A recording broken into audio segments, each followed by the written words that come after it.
तो चलिए दोस्तों, आज हम आपको लेके चलते हैं एक ऐसी जगह जो आपको देखने के लिए बहुत ही सुंदर जगह है। और ये जो जगह है ना, एशिया का सबसे बड़ा शिवलिंग। ये जो मंदिर है, इस मंदिर का नाम है भूसंडेश्वर मंदिर, जो भूसंडेश्वर बाबा के नाम से वो जाना जाता है। इधर देखिए, बहुत मेले की तरह दुकान भी अगर लगा हुआ है। अगर आप कुछ सामान खरीदने चाहो, अगर कुछ भोग लगाने चाहो, कुछ खिलौना बच्चे के लिए, इधर सब कुछ मिलता है। ये मंदिर के सामने ही आपको सब कुछ मिल जाता है।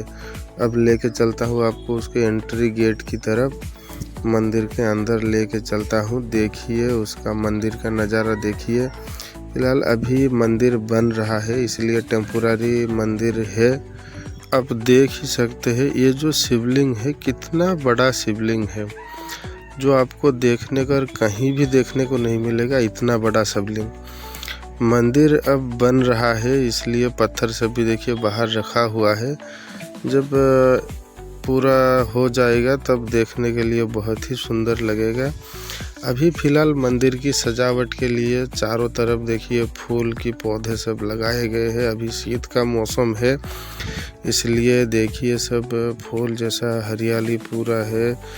पर्पल की है, रेड की है, येलो की है, ब्राउन कलर की है, जो भी है वाइट कलर की है। बहुत सारे फूल लगाए गए हैं। फूल के पौधे जैसे बगीचा जैसा बनाया गया है। ये जो बरगद की पेड़ आप देख रहे हैं, इसमें जो लोग मन्नत करते हैं, वो मन्नत करके कुछ भी धागा रस्सी बांध देते हैं, वो उनका मन्नत